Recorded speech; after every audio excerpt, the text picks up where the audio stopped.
আসসালামু আলাইকুম। সবাইকে জীববিজ্ঞানের অধ্যায় 1 টপিক 2 ক্লাসে স্বাগত জানাচ্ছি। আমি এস এম জাফর, সহকারী শিক্ষক। তো আজকে আমরা আলোচনা করব শ্রেণীবিন্যাস এবং জীবজগতের বিভিন্ন ধাপ সম্পর্কে।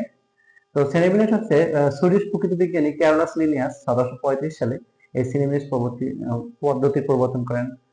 তার মতে হচ্ছে জীবজগৎকে সুন্দরভাবে সুশৃঙ্খলভাবে বিন্যস্ত করার প্রক্রিয়াকে শ্রেণীবিন্যাস বলে। এই শ্রেণীবিন্যাস করতে গিয়ে তিনি জীবজগৎকে কয়েকটি ভাগে ভাগ করেছেন। জীবজগৎকে সুপার কিংডম দুইটা ভাগে ভাগ করেছেন, একটা হচ্ছে প্রোক্রিয়েটা, একটা ইউক্রিয়েটা। প্রোক্রিয়েটার মধ্যে হচ্ছে রাজ্য এক, তা হলো মনেরা। আর ইউক্রিয়েটার মধ্যে হচ্ছে প্রোটিস্টা, ফাঙ্গাই, প্লান্টি এবং অ্যানিমেলিয়া। তো আজকে আমরা সুপার কিংডম এক প্রোক্রিয়েটার মধ্যে যেটা রাজ্য এক মনেরা, এটা নিয়ে আলোচনা করব।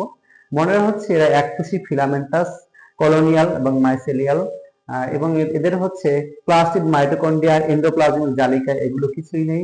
এদের হচ্ছে শুধুমাত্র নিউক্লিওলাস, শুধুমাত্র রাইবোজোম আছে, এবং এদের হচ্ছে নিউক্লিওলাস এবং নিউক্লিয়ার পর্দাও নেই। তো এদের সবচেয়ে ভালো উদাহরণ হচ্ছে নীলাভ সবুজ শৈবাল এবং ব্যাকটেরিয়া। তো আজকের আমাদের ক্লাস এ পর্যন্তই। সবাইকে ধন্যবাদ। আসসালামু আলাইকুম।